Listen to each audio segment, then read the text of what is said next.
Goku Marvel Remastered, Episode 1. This episode will focus on the origins of Goku's upbringing, and the next episode will really start the beginning of the adventure. So let's get to it.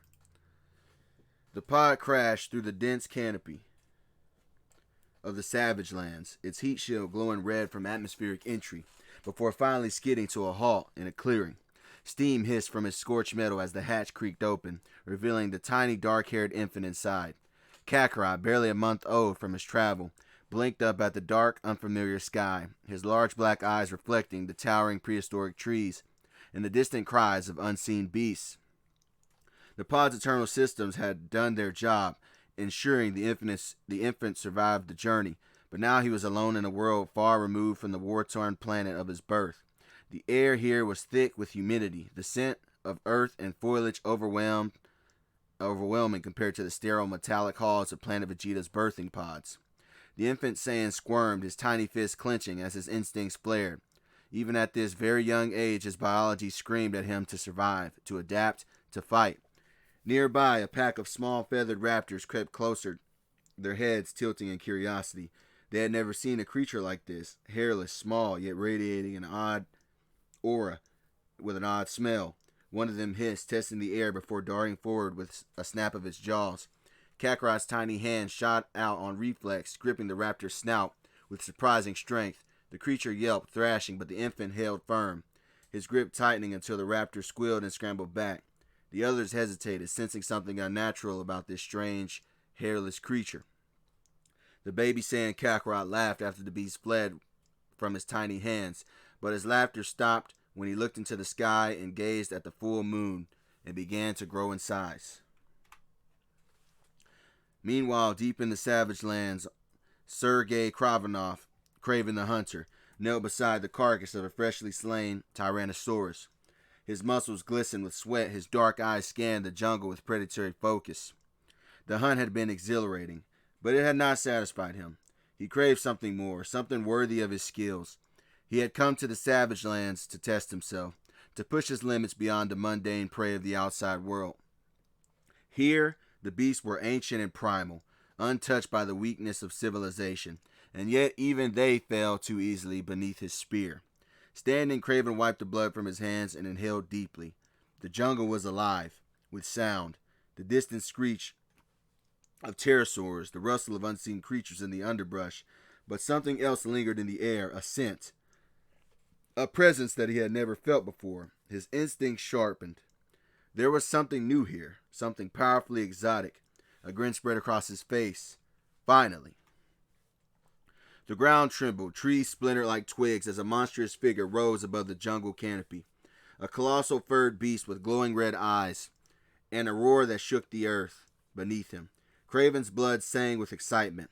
The great ape was unaware of its own transformation, driven only by an infantile rage and confusion. Swinging its massive arms, flattening everything that was in its path. The moon's light had triggered the Saiyan's genetic curse, turning the helpless infant into a fierce force of nature. Craven watched from a distance, his heart pounding. This was no mere beast. It was a titan, a true test to his hunter prowess. He adjusted his grip on his spear, his mind racing with strategy. He would hunt this creature or die trying. Craven struck like a viper, his spear plunging into the Ozaru's thick hide, only for the tip to snap off against its unnatural resistance. The beast barely even flinched, its massive hand swiping downward. Craven barely rolled away in time. The shockwave of the impact sent him skidding across the dirt. He cursed under his breath. His weapons were appearing to be useless. His strength, that outmatched almost any earthly beast, meant nothing here. The Ozaru turned, its baleful gaze looking onto him. Craven grinned, welcoming the challenge. Perfect. After a while, blood dripped from Craven's lip as he forced himself up. His body ached and most of his weapons were shattered, but his spirit burned brighter than ever. He reached for his last resort, a vial of his most potent elixir, a concoction that pushed his body beyond human limits. He drank deeply. Fire surged through his veins. His muscles swelled, his senses sharpened to an almost painful degree. He would have to retreat, that was certain, but he would not be forgotten. He would give this beast something to remember his encounter by. So with the primal roar of his own, Craven pulled out his hunting knife from his boot and lunged forward, not for the center of the beast, but for its wandering appendage, the tail. He strikes like a meteor, all his enhanced strength focused into a single devastating slash. The Ozaru screamed, the tail was removed, and the beast began to shrink. Craven's knife's edge had struck true. His hand burned for the impact's resistance. His muscles screamed from the strain, but his attack had severed the Ozaru's tail, and the effect was almost immediate. The monstrous ape let out a pain, guttural screech until its massive body began convulsing. The red glow in its eyes flickered, dimmed, and then vanished entirely. Before Craven's disbelieving eyes, the towering beast began to shrink. Its fur receded, its limbs shortened, its very bones reshaped themselves in a grotesque reversal of nature. Steam rose from its collapsing form as muscle and sinew twisted back into something smaller. In the dirt was a completely unconscious child. His breathing was steady, his body unharmed despite the violent transformation he had just undergone, and Craven stood looking at it frozen, his chest heaving, his mind struggling to process what he had just witnessed. This was obviously no ordinary beast. He stepped closer, his hunter instincts warring with something far more unfamiliar.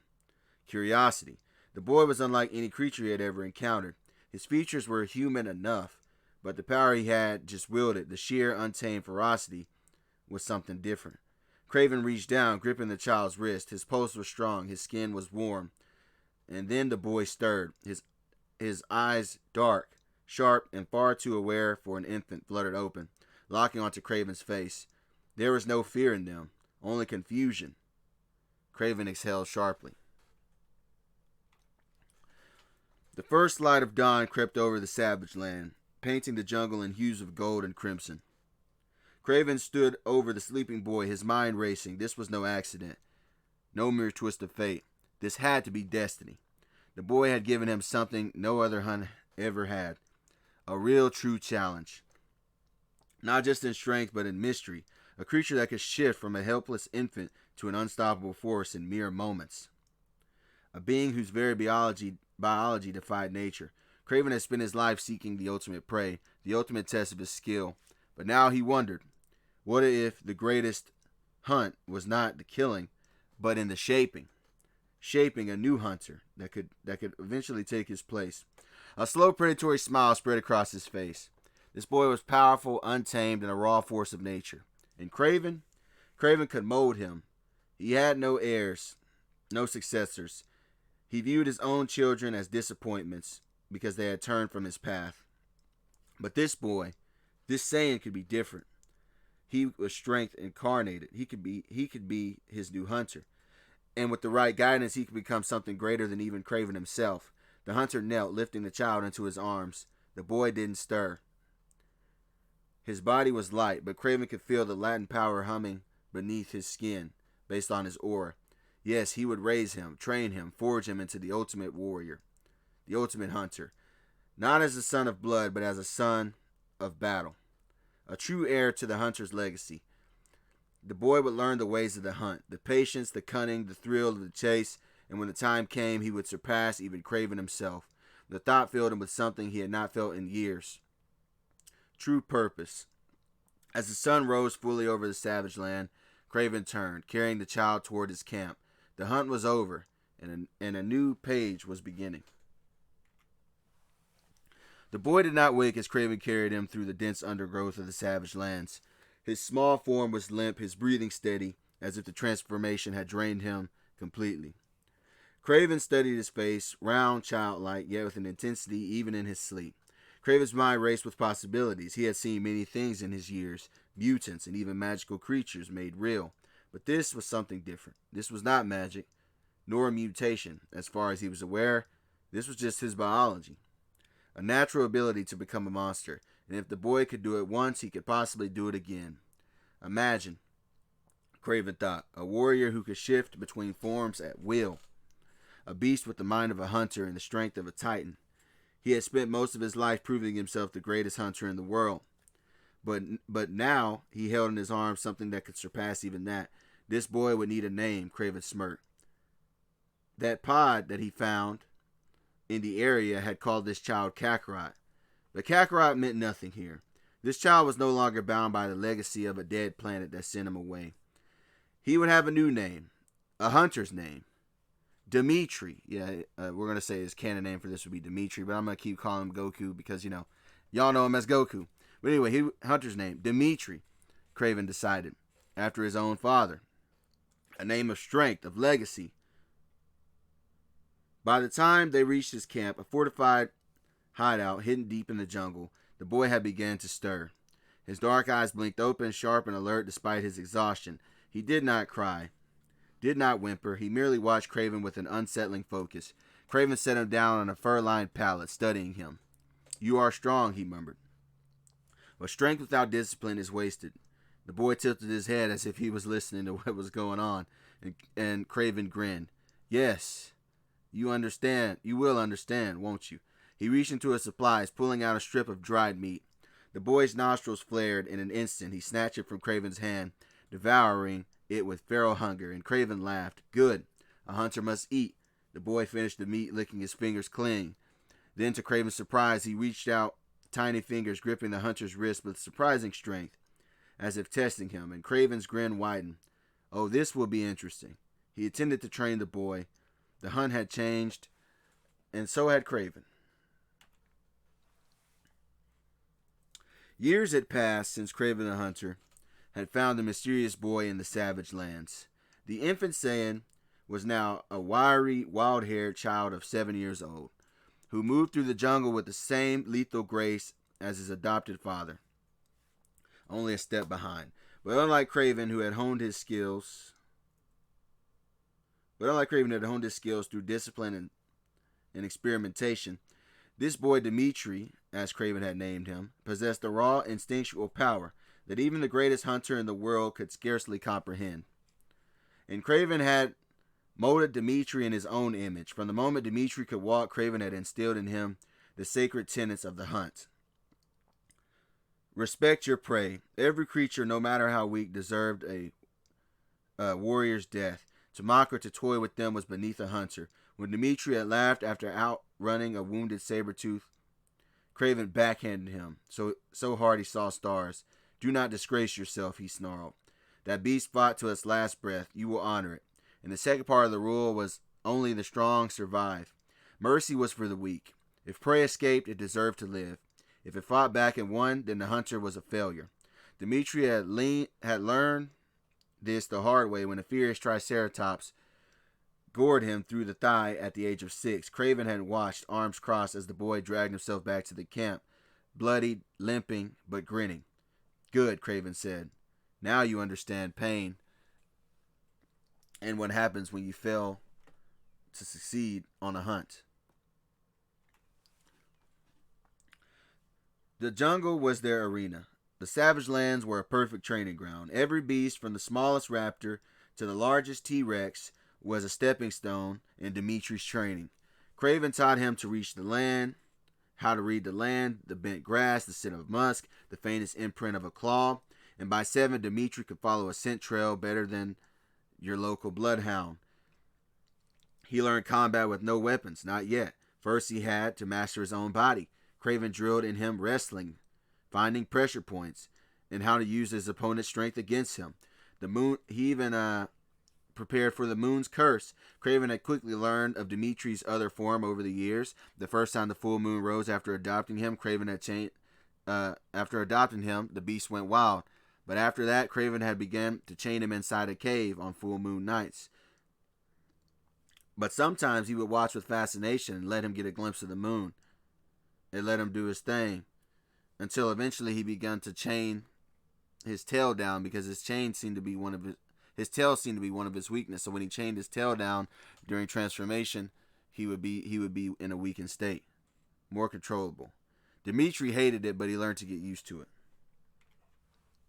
On Dimitri's 9th birthday, Kraven deemed him ready. "Today you hunt alone," Kraven said, tossing him a small dagger. "Bring me the heart of a raptor, not just any, the alpha, or do not return at all." Dimitri had grinned, his dark eyes gleaming. The hunt lasted 3 days, and when he finally returned, his clothes were torn, his arms were streaked with scratches, but in his hands he clutched the still warm heart of the pack leader. Kraven inspected it, then nodded. You have potential. It was the highest praise that he could give him. Unlike the Saiyans of Vegeta who fought for conquest or bloodlust, Dimitri was being raised with a different creed. To have the thrill of the challenge, Kraven did not hunt to kill. He hunted to prove himself. Dimitri learned to savor the chase as much as the victory. He also learned to have not hatred, only respect. Kraven never taught him to despise his prey. Even when hunting a man, it was never personal. It was a test. He also taught him the pursuit of perfection. A true hunter was never satisfied. There was always a stronger beast, and a greater challenge. This mindset would shape Dimitri, aka Goku, into something entirely unique. A warrior who fought not just for destruction, but for the sheer joy of the hunt itself, of the battle itself. At the age of 10, Kraven began to realize something exciting. Dimitri was slowly surpassing him, not just in strength, that was expected, but in instinct, in adaptability. The boy moved like the jungle itself had birthed him, and one day Kraven knew that Dimitri would leave him, not out of rebellion, but because the greatest hunters could never be caged for too long. Kraven the Hunter was not merely strong, he was a technician. His body was a weapon, honed through decades of mastering every form of combat known to man, from the brutal strikes of Systema to the lethal precision of Krav Maga. And now he had passed that knowledge on to Dimitri, Goku. By the age of 10, Goku could dismantle an opponent twice his size with terrifying efficiency. Kraven had drilled into him the importance of economy of motion, no wasted energy, no flashy techniques. Every strike had purpose, every block was set up for a counter. Kraven taught him grappling. He forced him to wrestle dire wolves, teaching him how to use leverage against larger foes.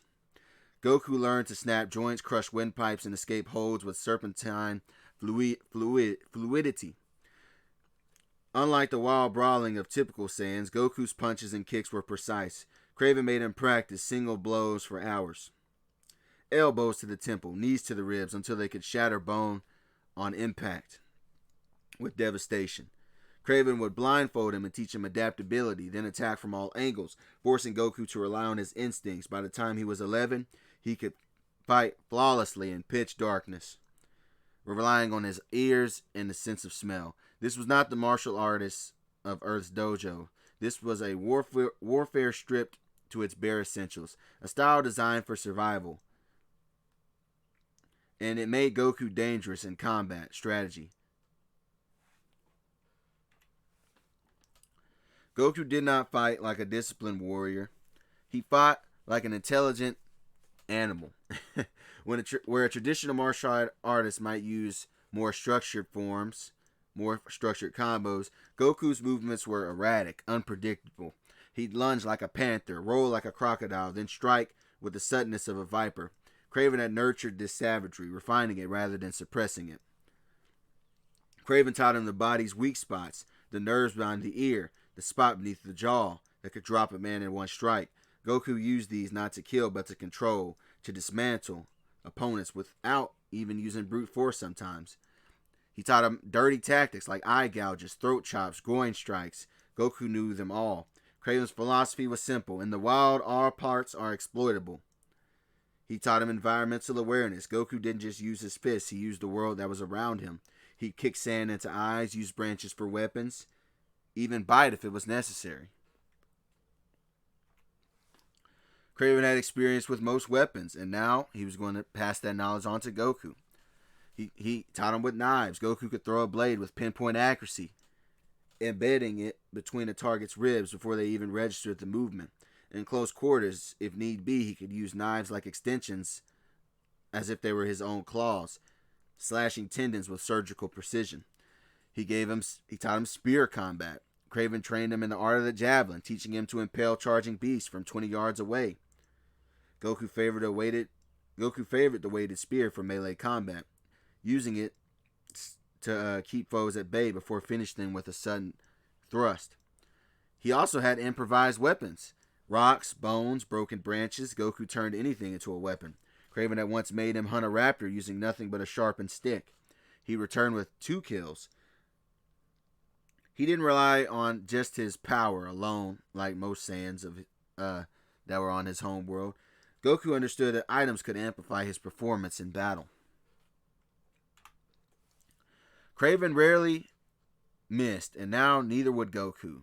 He taught him with bows. Goku could loose 3 arrows in the time it took most to draw one, each shot striking a moving target's weak point. Craven had trained him to account for wind, distance, and even the curvature of the earth at extreme ranges.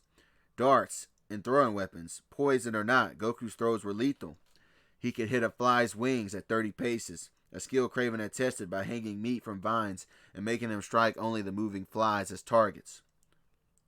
He even taught him how to use firearms, but rarely, because Craven disdained guns and he believed them to be crutches for the weak. But he ensured Goku could use them flawlessly. With a single bullet between the eyes, he could get a hunter's kill. Goku's trained eyesight made him a pretty decent sniper, able to track targets even in the dead of the night due to his other training. Craven did not just hunt. He outthought his prey, and Goku had inherited that cunning. He taught him traps. Goku could turn a stretch of jungle into a death maze, pitfalls, snares, even false trails designed to lead enemies into ambushes. Craven had once made him capture a full-grown T-Rex using nothing but vines and gravity. He taught him psychological warfare. Goku learned to exploit fear. He'd leave carcasses in a foe's path, stalk them just loudly enough to be heard, then vanish, letting paranoia do the work. Taught him battlefield control. Craven taught him how to manipulate the terrain using fire, water, even wildlife as weapons. Goku once defeated a poacher by luring him into a swarm of savage lane piranha bats. Craven the Hunter had stalked the most elusive of prey in the world, men who would cling to walls, vanish into the shadows, and move faster than the human eye could follow. And he was going to pass these skills on to Goku. By the age of 12, Goku could track a ghost scent. His Saiyan senses, already sharper than the humans, were honed to supernatural levels. Craven had trained him to distinguish individual smells in a hurricane of jungle, rot, blood, sweat, and fear. He could follow a trail days old, picking up the faintest traces of musk on crushed foliage. He also learned to follow footprints and look for footprints. Craven taught him to read the earth like a book. A bent blade of grass, a petal out of place, the depth of a footprints, each told a story. Goku could tell if a man was injured, if he was running or walking, even if he was favoring one side. He taught him behavioral patterns. Tracking wasn't just about physical sign, it was about predicting prey. Craven made Goku study animals for weeks, learning their habits, their fears, their instincts. By the time he faced the poacher human opponents, he could anticipate their movements before they even made them most of the time. The jungle was both pharmacy and arsenal. Craven had taught Goku that every leaf, every berry, every creature's fang, even creature's skin, held potential for healing or for death. Goku knew which frog secretions could paralyze a man in seconds, which vines could induce hallucinations, and which mushrooms could stop a heart. Craven had made him brew toxins, test them on beasts, and learn to administer them via dart, blade, or even his own nails. He also learned about antidotes. For every poison, there was a cure. Goku could stitch a wound with sinew, brew potions for infections, and even neutralize venom mid-battle. Craven had once let a venomous serpent bite him, then ordered Goku to save him before the toxin took hold. And he did. He learned about human anatomy. Craven drilled into him the body's vulnerabilities, not just pressure points, but systems. Which organs bled the most, which nerves caused instant collapse, where to cut for a slow death versus a quick one.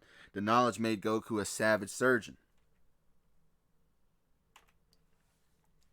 He also taught him how to become a beast master. Craven had tamed lions, wolves, even giant serpents.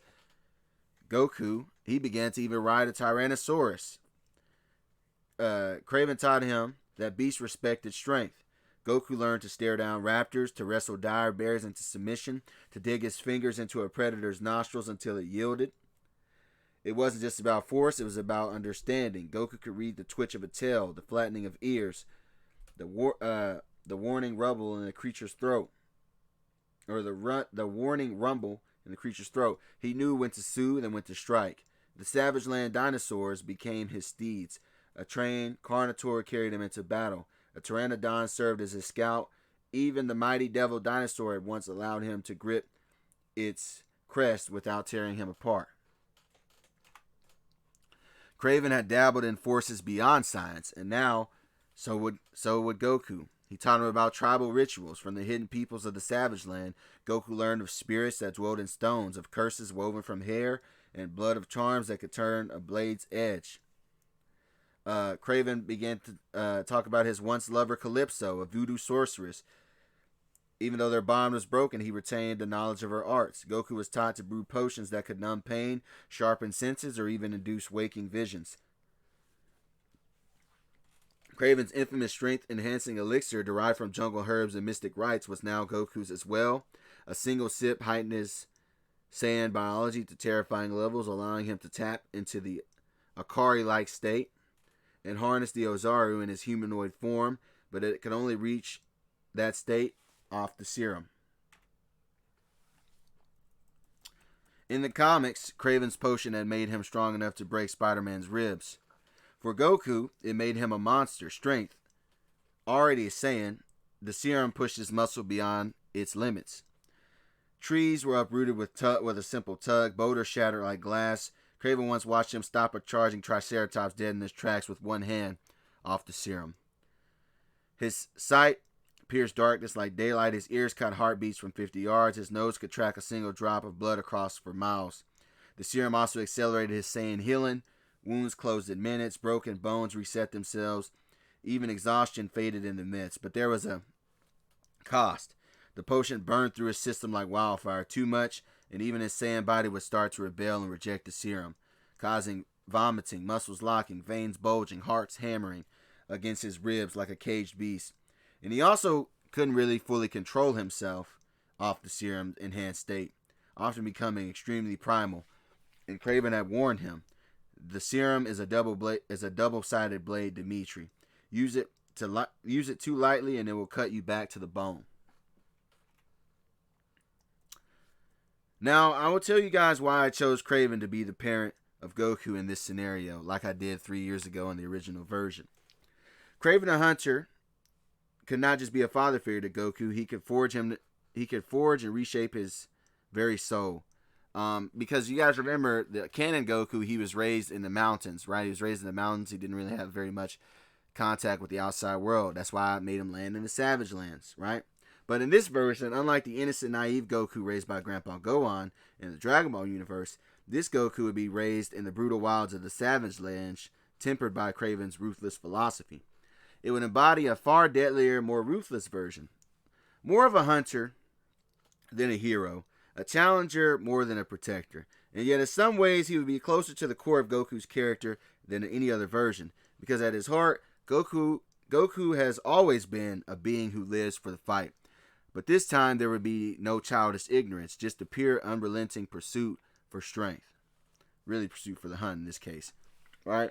And Kraven's influence, the code of the apex predator. Kraven didn't really believe much in good and evil. He believed in the hunt, and from that moment he took in the Saiyan child. He instilled in him one unshakable truth. The weak can perish, but the strong will endure, and the greatest of all are those who never stop testing their limits. This philosophy would mold Goku into who he is. Not really any naivety like in the canon. Goku was sheltered and kind-hearted due to his head injury. This Goku was sharp, calculating. He understood pain. He understood death and the reality of the food chain. He didn't fight really to protect others. He fought because the challenge excited him. Because every battle was a chance to grow stronger. Kraven taught him that prey, who could not fight back, did not deserve his time.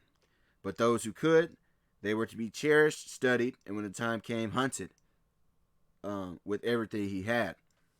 This was not the Goku who spared the enemies out of kindness. This was a Goku who might spare an enemy because he believed they could one day give him a better fight. You know, similar to how Goku spared Vegeta in canon, how he spared Frieza in canon, and Piccolo. Where was that? Goku would be able to control his bloodlust, where most Saiyans rivaled in pure destruction. Goku learned to channel his aggression like a hunter stalking prey. Patient, deliberate, savoring the struggle. He learned strategic ferocity. Craven forced him to think mid-battle, to adapt, to exploit weaknesses, saying strength meant nothing if it was wasted on reckless charges. He also learned the thrill of a worthy opponent. Craven's greatest lesson was the true fulfillment came not from slaughter, but from the hunt itself. Goku didn't just want to win, he wanted to be tested. This was why, despite his savage upbringing, this Goku would still spare his foes that impressed him, not out of mercy, but because he wanted to fight them again, to test himself again. The parallel to canon Goku is a dark reflection in many ways. This Goku is more like his original character. Because just as canon, he would let villains, like I just said, like Vegeta and Frieza live after a battle. This Goku would see strong opponents as primary resources to be preserved for rematches. He would have self-improvement as a religion. Training wasn't a means to an end. It was life itself. Every day was a chance to grow sharper, faster, deadlier. The key difference in the two parallels between canon Goku and this Goku is that this Goku is never innocent. He knew exactly what he was and he embraced it completely.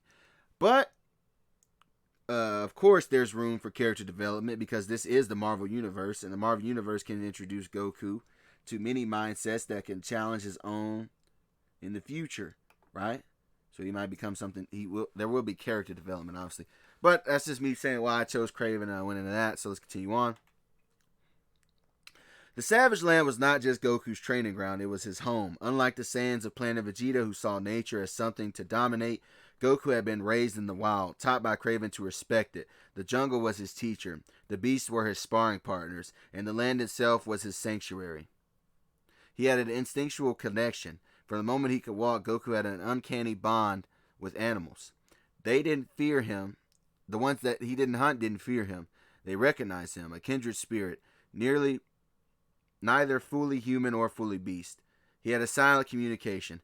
He didn't need words to understand them. A growl, a flick of a tail, the tension in a predator's muscles. He read them all like a second language. He became a protector of the wild of sorts. Craven had taught him to hunt, but also never to kill unnecessarily. Goku would only take what he needed, and he defended the land from poachers or outsiders who sought to exploit it. This bond made him something rare, a Saiyan who didn't just conquer nature, but he belonged to it. Also, pause. Why is Goku looking at this Sabretooth like that? But anyway, let's continue on. Craven's training was relentless. In the Savage Lands, deadliest creatures were Goku's first opponents. Fought packs of raptors at age 7 with no weapons, just fisted instinct. He learned to dodge their coordinated strikes and use their speed against them.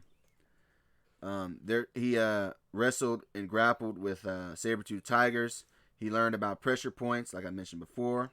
And by the age 10, he was wrestling juvenile Tyrannosauruses. And by age 11, he fought a full-grown T-Rex. And walked away with a broken arm and a tooth embedded in his shoulder as a trophy. These battles didn't just make him strong, they made him unpredictable. No dojo-trained fighter could match the feral adaptability of this warrior who was basically raised by beasts.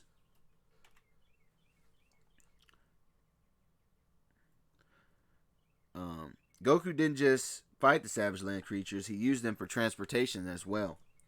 His primary mount was a Carnotaurus, a massive crimson-scale predator he tamed by pinning it in a test of strength. It obeyed not out of fear, but out of respect. He also had pteranodons for aerial scouting. He'd mastered the art of gliding on their backs, using their speed to traverse for miles in minutes. Dire wolves were used for stealth missions. A pack of hulking canines moved at his command, their loyalty earned through shared hunts. Craven had once smirked as Goku charged into battle on top of a T-Rex against some poachers. Now you understand, Dimitri. A true hunter can also command beasts to his will. And on his 12th birthday, Craven gave him his send-off. You have learned all I can teach. Now you must forge your own legend. Goku's eyes burned with anticipation.